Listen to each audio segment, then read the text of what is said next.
罗马这座千年不朽的帝国，曾孕育出一代又一代伟大的统治者。从凯撒大帝的铁血征服，拉开罗马帝国的序幕，到屋大维奠定帝国的根基，巩固帝国的长治久安，再到君士坦丁大帝迁都君士坦丁堡，即今天的伊斯坦布尔，确立基督教为帝国的核心信仰。这三位统治者用他们的智慧与魄力，书写了罗马帝国最辉煌的篇章。他们是战神、开国者与改革家，每一位都在历史的长河中留下了不可磨灭的璀璨印记。接下来我给大家简单介绍一下罗马帝国的一些历史片段。罗马人都会认为自己的祖宗是被狼养大的。那一个人类的民族认为祖先是这样的话我们对他们内心就有了一点了解。早在7、8千年之前，罗马人就有了他一个非常超然的民主议会制。这个体制的名字呢，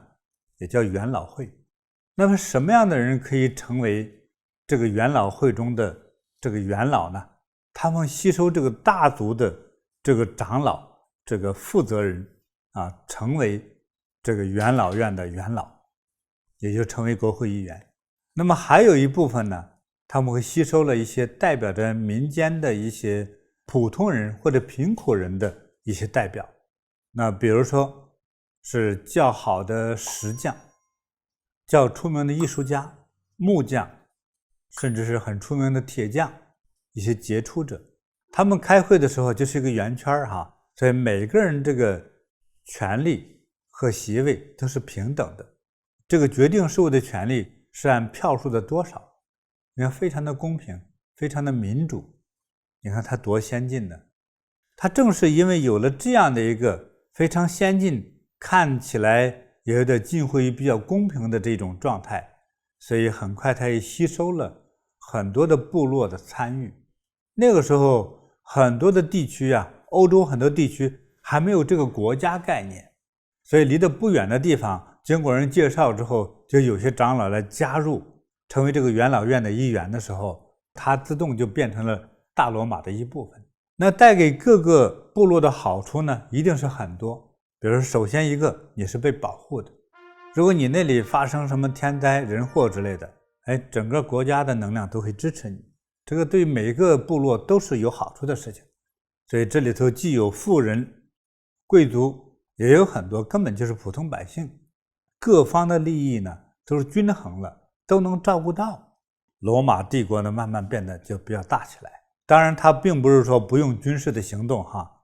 那么之后用了大量的军事行动，会把很多已知的国家给抢夺过来或吞并过来。但到后来，随着个别这些元老和有权势的人他们的某种欲望就不再是有这个圆桌会议的民主会议，这就失去了，就改成了君王制了。对著名的君王有好几位我先给大家介绍一位最知名的，叫做凯撒大帝。他是一个非常博学的人，他还是诗人，还是作家，他写过一本书。他是这样一个非常的博学多才的人。他还学了一门特殊的能力，就是表达能力，辩论，学说话。博学和辩论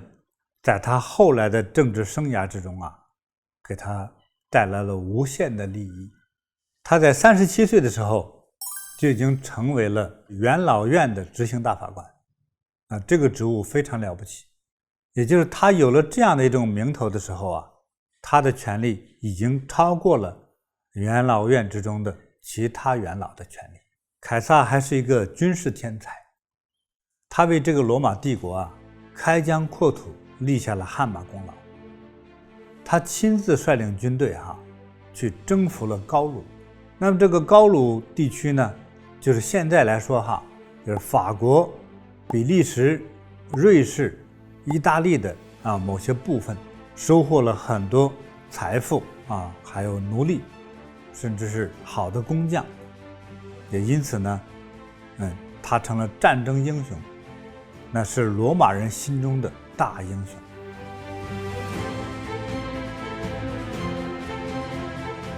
他为了改善一些穷人的这个生活所以他做了很多的工作和努力，这一点是值得赞扬的。修公路呀，修一些公共建筑啊，甚至那个时候从公共厕所到公共的大家路过可以喝水的地方，还有建造了大量的蓄水池。因为在很多在罗马地区有时候不下雨遇上干旱年3个月半年不下雨，那这个饮用水怎么解决啊？他倡导建造这个饮用水的地下水池。你看现在每个城市在这个城市的郊区地区会建这个水库，就是饮用水水库。在那个时候没有这么大的工程，那他们呢就想办法在这个城市的地下建地下的这个蓄水池，是吧？这个上天下雨把这个雨水收集起来之后就慢慢的使用这一点来说的话，是其他的国家所没有想到的。那在解决这些问题的时候，众多元老呢有很多是意见不同的，就根本不同意你再给某些人再发钱再建造什么公共设施之类的。但是他呢是敢做敢当，说那你们不同意我自己自掏腰包。因为他的父母亲都是贵族，家里已经很有钱，所以呢他就借父母的钱为一些百姓或者为社会去建造很多他认为必要的东西，或者养活了很多贫苦的百姓。他时常为普通百姓谋福利，所以这个大众非常的热爱他。就虽然他在国会之中也占有那一票，但是他成了一个民族英雄的时候，说他这一票的这个价值和重量就变得非常的不可忽视，就很重大了。但是就这种感觉呢，其实也让这个贵族元老们是不开心的。所以一段时间以内这各个元老都非常的愤怒，60名元老联合起来，每个人深藏匕首和武器，骗他到元老院来开会，趁他不注意的时候在背后开始捅刀，就把他杀死在当场。那英雄伟大的凯撒大帝就结束了他辉煌的一生。但是在当时的他的政治名号，他就是元老院的元老而已，或者曾经叫做元首，而不是皇帝。所以凯撒大帝这个名号是后来给追封的，因为他的杰出的贡献。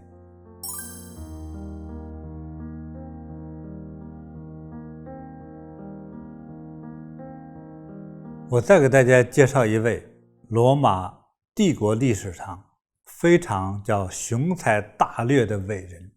叫武大维。听着这个名字以为很高大，其实不是。他身体不好，多病多灾，可是个子呢1.72米，在欧洲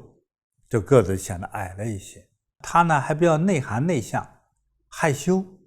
内向的人就不自信嘛，身体又不好嘛，所以呢他闲暇之余他就喜欢阅读。他发现在这个读书的过程之中让自己很快乐。他在书中发现了很多知识，很多快乐的事情，什么样的知识他都学，是一个非常博学的人。他的身体状态，所以在那种富贵人家众多孩子之中其实应该是根本不显眼，没人看得上是说这个孩子将来成为英雄，不可能的。从体质外貌都不会去欣赏他，只有一个人欣赏他，并且这个人至关重要，他就是凯撒大帝，就欣赏他。也就是武大维是凯撒大帝的亲戚的孩子，关系还是挺近的。凯撒大帝因为不知某种机缘，就把武大维变成了自己的养子，是这样一个关系，也可以说就是儿子了，但不是亲生的。凯撒大帝虽然是被杀身亡，但是遗嘱早已经定下了。这样的武大维呢，就顺理成章的成为了凯撒的接班人。伍大维在30多岁的时候就接了班，成为罗马的元首。他对政治的当中的一些政策计划的谋划，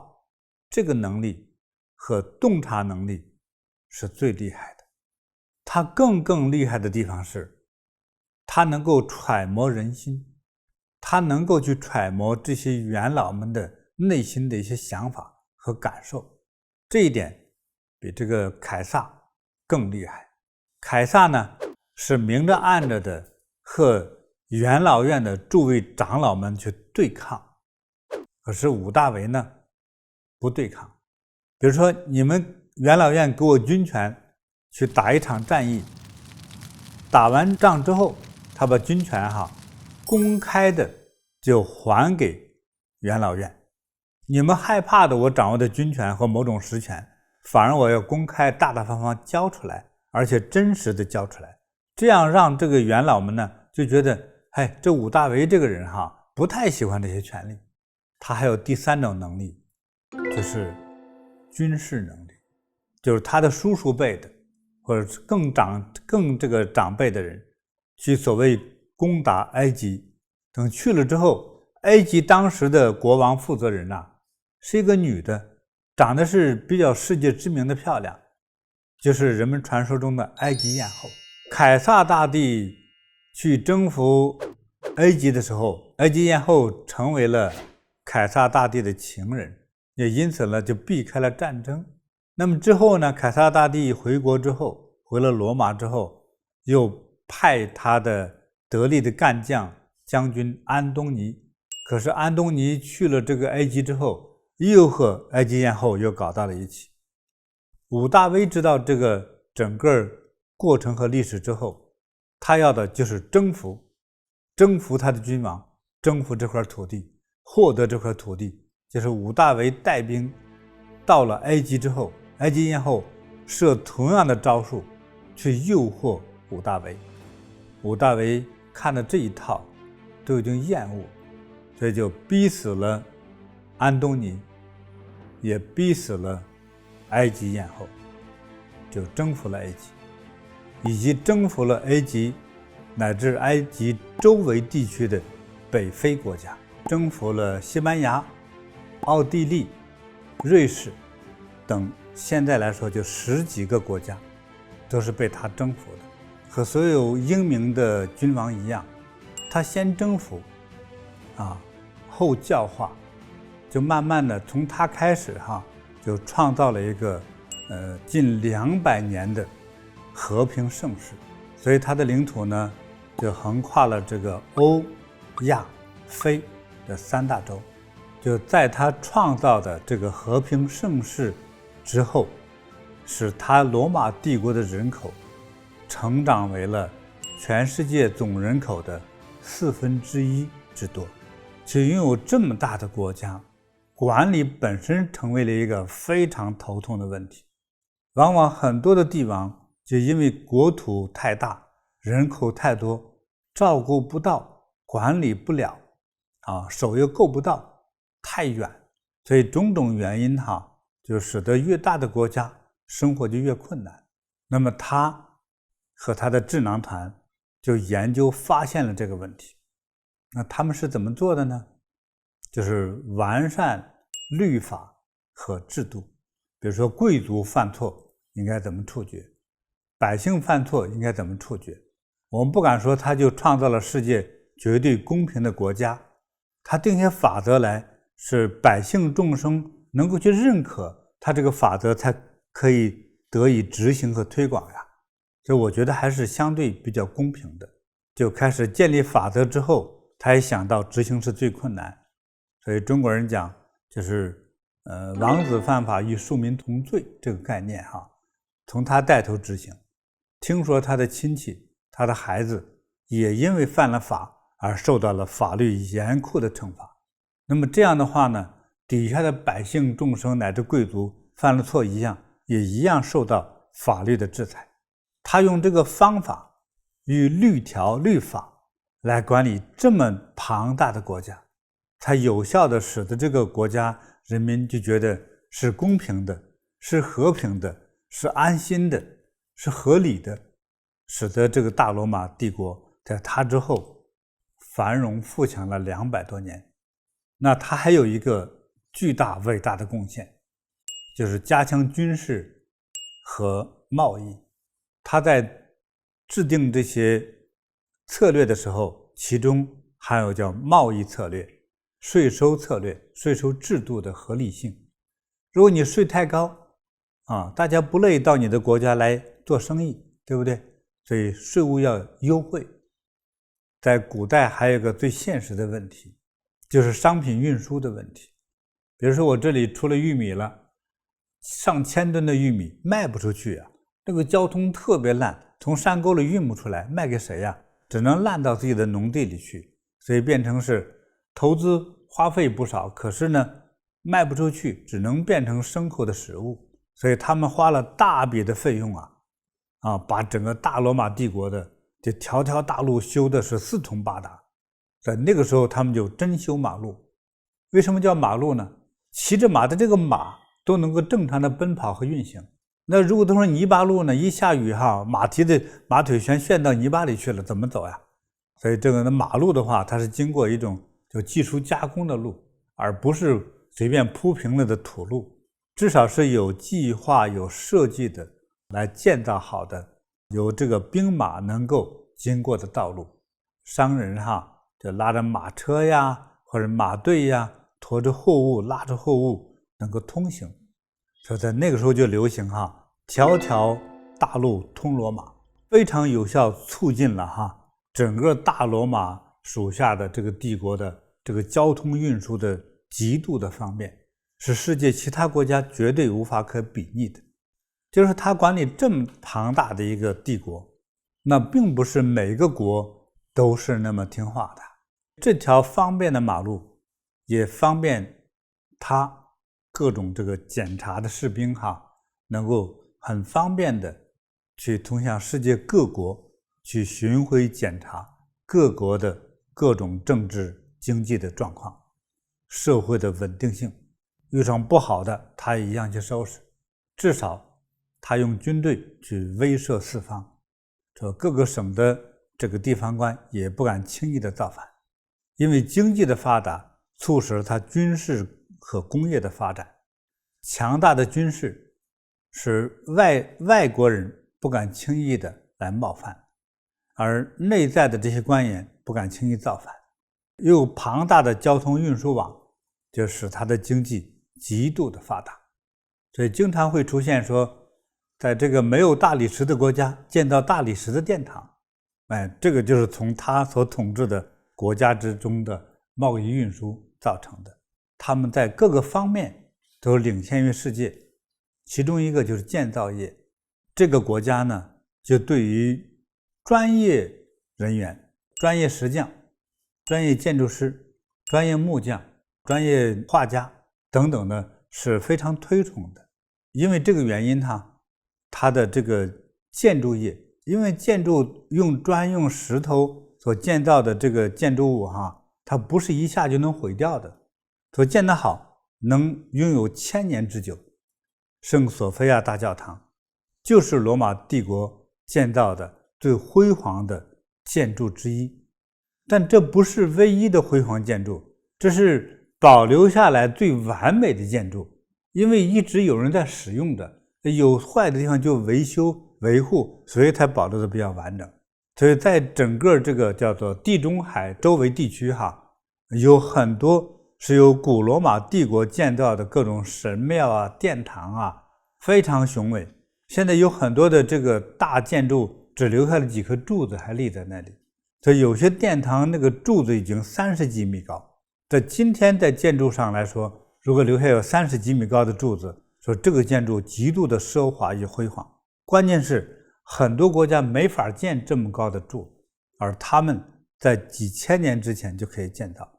这样一个创造了罗马一个非常强盛帝国的这个神人就是屋大维。他呢被他的元老院们奉为奥古斯都。那这个含义是什么意思呢？神圣的尊者，也可以理解为是神降临人间呐。但是到他去世，他个人并没认为自己是帝王，他一直和他的父亲不一样和凯撒大帝不一样。凯撒大帝就是想方设法得到权力，而他得到权力还会推出去，这该干活干活，该做事做事，但是做完事之后，按照他的国家的那个政治体制他一定把这份权力还交回去，自己不去握到手里头。反而他这个行为呢，让元老院的各位这个元老们呢，都觉得他是不爱权力的人，反而会赠送权力给他。到后来就变成了这个大罗马帝国真正的最有权力的人。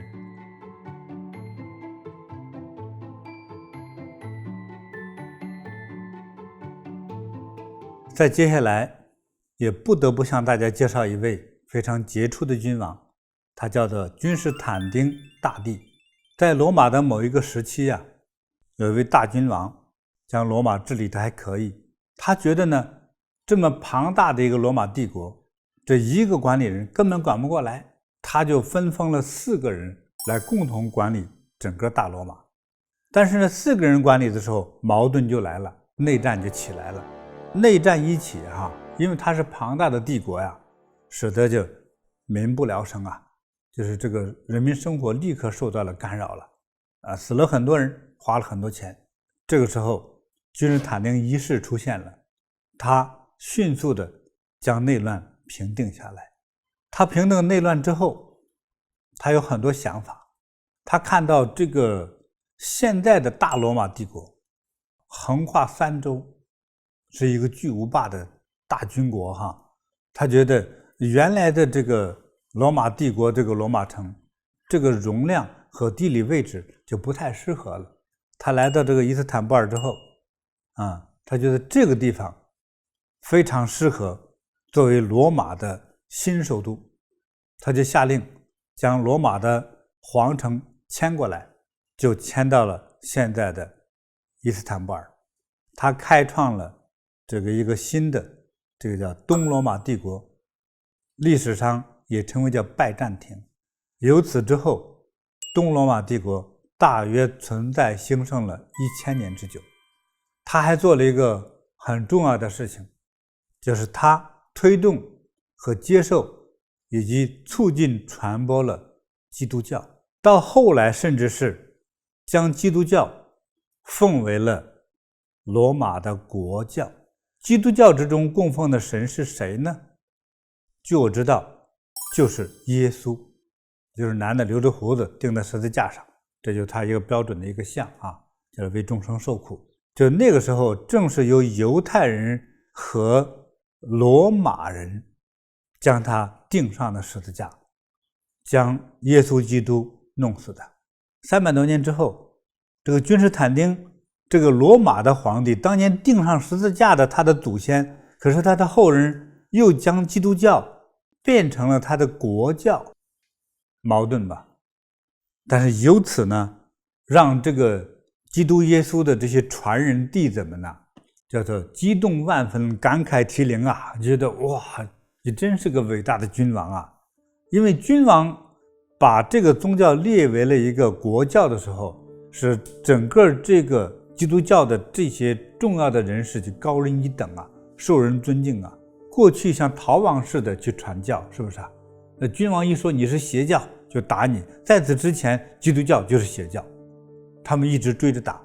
可这个时候不但信，还要推崇，还变成了罗马的国教，哇，天翻地覆也因此呢，就迎来了让基督教后来的这传人弟子们感慨涕零，激动万分也因此也特别推崇和维护罗马皇帝制定的政策。到了这个伊斯坦布尔这个地方之后，修建的圣索菲亚大教堂里面呢，用马赛克就拼组画成的耶稣圣母第一代皇帝、第二代皇帝的这个什么受法像、受洗像等等的这样的故事。所以历史往往就是这样子。今天可能你是很被动的挨揍，明天可能你备受推崇。那后天说不定更挨揍啊，就是这样子。那个君士坦丁堡大帝为什么去这样做呢？难道他不知道他的祖宗前头将耶稣钉死吗？他非常清楚。但为什么他这么做呢？我用一个我个人的一个凡夫俗子的心态来做一个猜测啊。我们倒退1500年之前，那个时候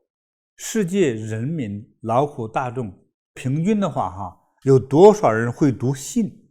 会看报纸？就这个水平呢？这样的阅读水平的人有多少？可能1/1000或者8000000，就很少人都会读信，只有少数的，一个是政府官员和他的子女，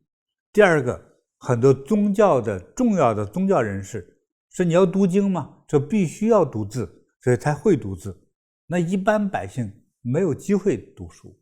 多数无量无数的众生根本就不懂得好坏，什么法律的遵从道德的遵从，就是他就是受的文化教育是零，所以你给他这些所谓高尚的教育他听不懂，关键也没人教他，所以很多做错事犯错事给皇帝的配合度不高的时候，皇帝干瞪眼没办法。他很多人犯的错是因为根本不懂法律不懂道德什么都不懂怎么翻身，怎么样懂道理，怎么样做一个好人，不懂的。我觉得君士坦丁大帝是个非常智慧的大皇帝，他发现了当时在民间传播的基督教很厉害，他用很少的钱说推崇也好，崇拜也好，他那个时候都不是基督徒，都没有受过洗，也不是正式的就是耶稣弟子吧，他就开始推崇，用作于他的政治之用。你不是基督教的这些人士不是非常热心的去爱世界吗？所以如果允许你去爱众生，你肯定拼命去爱众生，对不对？你爱众生爱的都是什么？其实是教育，就是叫爱的教育。那么你在传播爱的教育的时候，就叫人懂得了道理，就从最初的道理叫做懂好坏，知对错。你倡导爱这个世界，你不可能倡导谋反，不可能倡导造反，更不可能倡导是儿子打老子。你的那个人伦和爱的教育对我的国家统治其实是非常有帮助的，又变成叫全民扫亡，人人都懂得一些道理，人人就是犯错几率就少了。那我的国家管理呢？哎呀，如释重负省事多了，我1分钱没花，结果让基督教的人把大家给管得好好的，你看多好。他就花小钱办大事，我管国家管理，你来管全民普及教育，而且是全民道德普及教育，何乐而不为的事情他就极度的推崇基督教。他到临死的时候，所谓才去受洗，成为了他的教民。这也是算是我个人猜测如果错了的话请多多包涵了从君士坦丁大帝，也就是君士坦丁一世刚才说的这位，由他之后让东罗马帝国延续了1000年之久。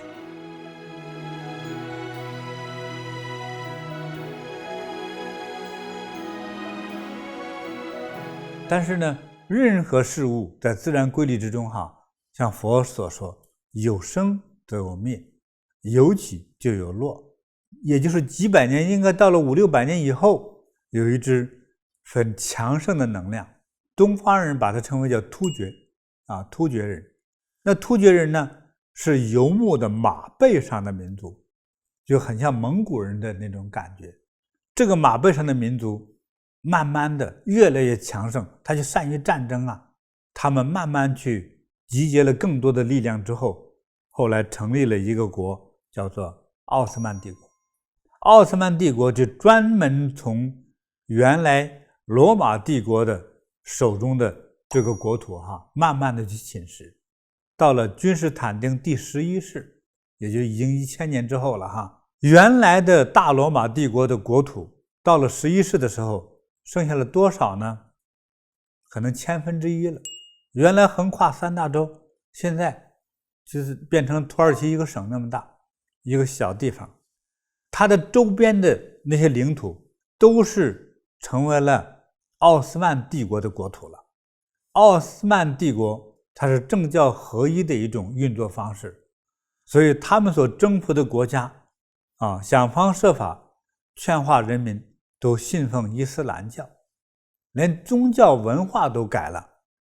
奥斯曼帝国那个10万大军就在城外头溜达，就是要侵略，弄得他人心惶惶啊，到处写信就告急求救啊，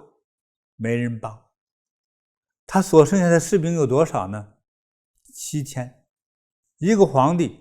守着一个城市，剩下7000士兵。7000士兵当中，至少有6000是花钱雇来的雇佣军，还不属于自己的子弟兵，就是这样的一种状态。所以在这里就感慨当你要穷途末路的时候，比如说你的公司破产了你宣告要倒闭了，你把你的老同学老朋友什么表哥二叔之类去借钱来救这个危难，能借给你10块钱的，他是真心爱你的。但是绝大多数爱你的人这个时候都可能不认识你，都选择逃避见你，没有办法，树倒猢狲散这个真理也希望大家记住呀。这个东罗马帝国在1453年被奥斯曼帝国消灭了，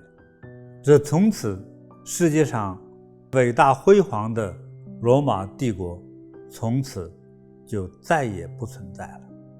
那么直接动手灭掉东罗马帝国的奥斯曼的领袖是个什么样的人呢？我透露一点讯息，年仅21岁的一个少年，他在他父亲手里接下了奥斯曼帝国当中的我们称为皇帝的，但是他们的称谓就叫苏丹，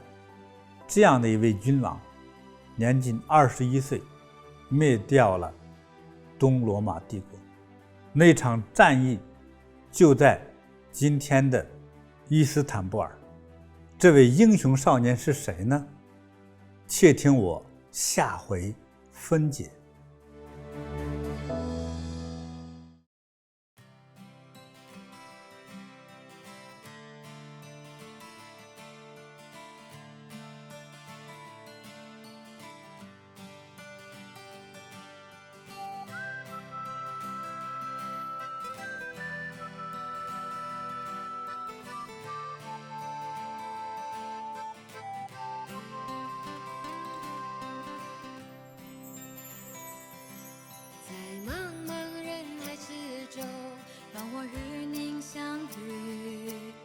小的红点里，人生就此欢喜。我快乐了，我健康了，我幸福了，我美丽了。